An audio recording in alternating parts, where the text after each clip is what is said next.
안녕하세요.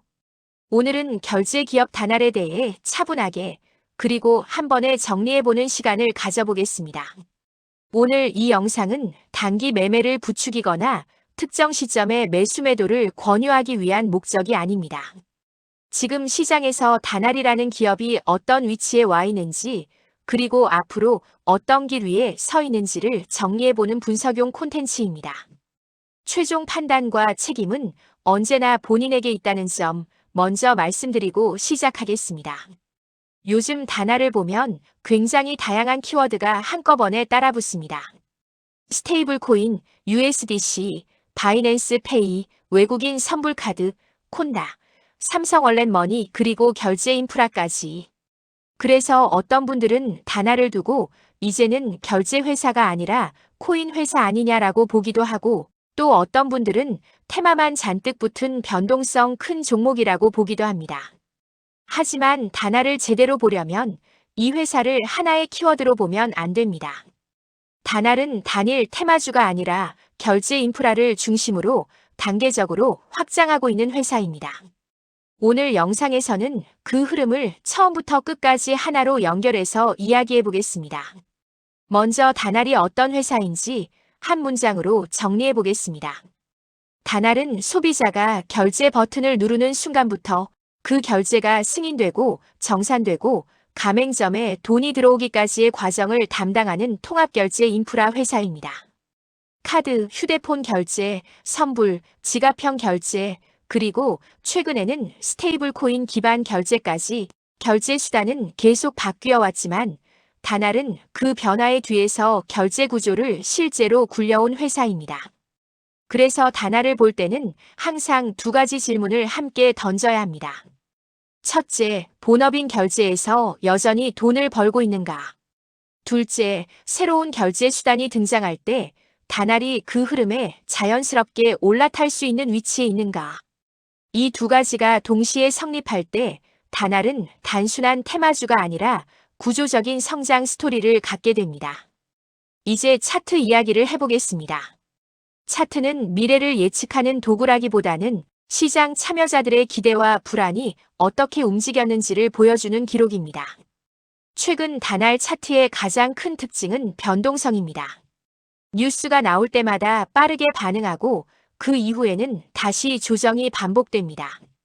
이건 매우 전형적인 이야기가 있는 종목의 움직임입니다. 중요한 건 이 변동성 자체를 무서워할 게 아니라 그 안에서 어떤 패턴이 반복되고 있는지를 보는 겁니다. 단알은 호재성 뉴스가 나올 때 거래량이 급증하며 위로 튀는 구간이 자주 나오고 그 이후 조정 국면에서는 거래량이 빠지면서 가격이 버티는 구간이 나타납니다. 이런 흐름은 단순한 투기성 급등과는 결이 다릅니다. 여기서 투자자 입장에서 중요한 포인트는 하나입니다. 뉴스로 급등한 날을 기준으로 판단하지 말고 그 이후 조정 과정에서 가격과 거래량이 어떻게 움직이는지를 봐야 합니다. 이 회사는 한 번에 끝나는 재료가 아니라 시간을 두고 단계적으로 확인해야 할 재료를 가진 종목이기 때문입니다. 이제 재무와 실적 이야기를 해보겠습니다. 단알은 3분기 누적 기준으로 연결 매출 약 1,695억 원, 영업이익 약 54억 원을 기록했습니다. 숫자만 보면 생각보다 이익이 크지 않다라고 느끼실 수도 있습니다. 하지만 여기서 반드시 같이 봐야 하는 게 별도 기준 실적입니다. 별도 기준으로 보면 매출은 약 1,481억 원, 영업이익은 약 142억 원입니다.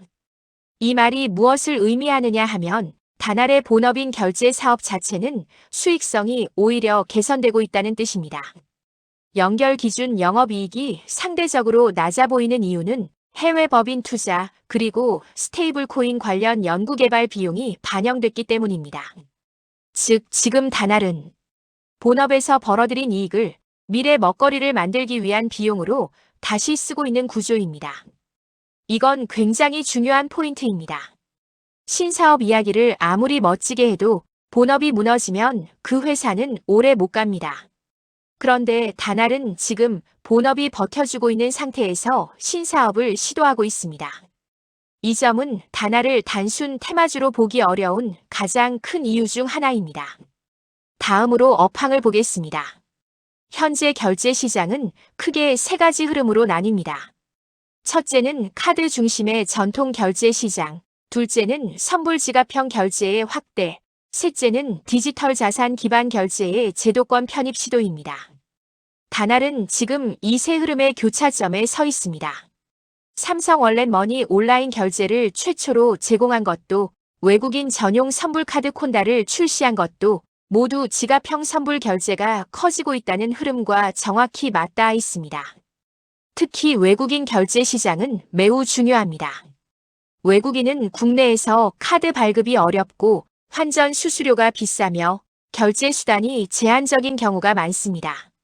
이 불편함은 새로운 결제 수단이 가장 빠르게 안착할 수 있는 환경을 만듭니다. 그래서 다날이 외국인 전용 선불카드를 먼저 꺼내든 건 단순한 상품 출시가 아니라 결제 실험의 출발점에 가깝습니다. 이제 다날의 상승 재료들을 정리해 보겠습니다. 다날의 상승 재료는 하나가 아니라 여러 개가 동시에 작동하고 있습니다. 먼저 스테이블 코인과 관련된 움직임입니다. 다날은 글로벌 스테이블 코인 발행사와의 협력을 통해 USDC 기반 결제 인프라를 준비해왔고 공식 파트너 프로그램에도 합류했습니다. 이건 단순히 스테이블 코인 해보겠다는 선언이 아니라 실제로 결제 정산 구조를 함께 검증하고 있다는 의미입니다. 두 번째는 바이낸스 페이와의 협업입니다. 다날이 바이낸스 페이에 국내 서비스 운영 계약을 맺고 가맹점 모집 권한을 가진 구조는 상징성이 큽니다.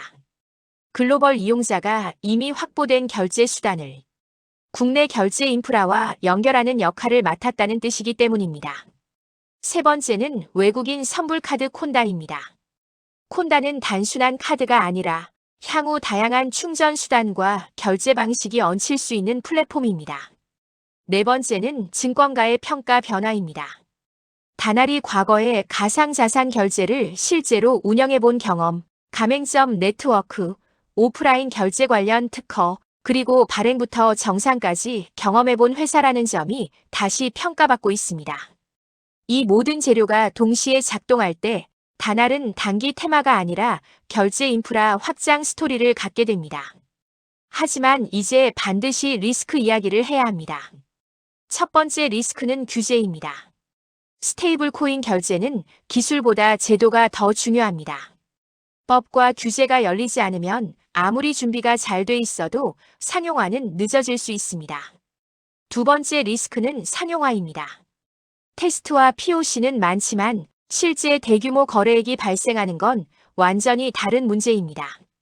세 번째는 테마 과열 리스크입니다. 스테이블 코인이라는 단어는 시장의 기대를 빠르게 끌어올리지만 기대가 앞서가면 주가는 쉽게 흔들릴 수 있습니다. 그래서 다날은 기대만으로 버틸 수 있는 종목이 아니라 결국 숫자로 증명해야 하는 종목입니다. 이제 앞으로의 전망을 정리해 보겠습니다. 다날의 향후 시나리오는 세 단계로 나눠볼 수 있습니다. 첫 번째 단계는 결제 본업의 안정적인 유지입니다. 별도 기준 실적이 계속해서 유지돼야 합니다. 두 번째 단계는 외국인 결제 접점에서 실제 거래액이 발생하는 단계입니다. 콘다를 중심으로 사용자가 늘고 데이터가 쌓여야 합니다. 세 번째 단계는 스테이블 코인 결제의 본격적인 상용화입니다.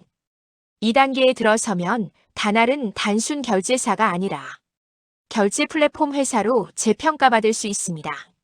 마지막으로 대응 전략을 이야기하겠습니다. 보유자라면 뉴스 급등 구간에서 욕심을 줄이고 상용화 관련 숫자가 나오는지를 기준으로 대응하는 게 중요합니다. 신규 진입자라면 급등을 쫓기보다는 조정 구간에서 분할 접근을 고민해야 합니다. 그리고 반드시 손절 기준을 미리 정해두셔야 합니다.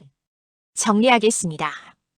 다날은 지금 돈을 벌고 있는 결제 본업 위에 스테이블 코인이라는 새로운 결제 인프라를 얹으려는 구간에 와 있습니다. 2026년은 기대의 해가 아니라 결과로 증명해야 하는 해입니다. 오늘 영상이 다날을 이해하는 데 도움이 되셨다면 구독과 좋아요로 응원해 주시고요. 다음 영상에서는 스테이블 코인 관련 종목들을 진짜 인프라형과 단순 테마형으로 구분하는 기준을 정리해 보겠습니다. 지금까지 시청해 주셔서 감사합니다.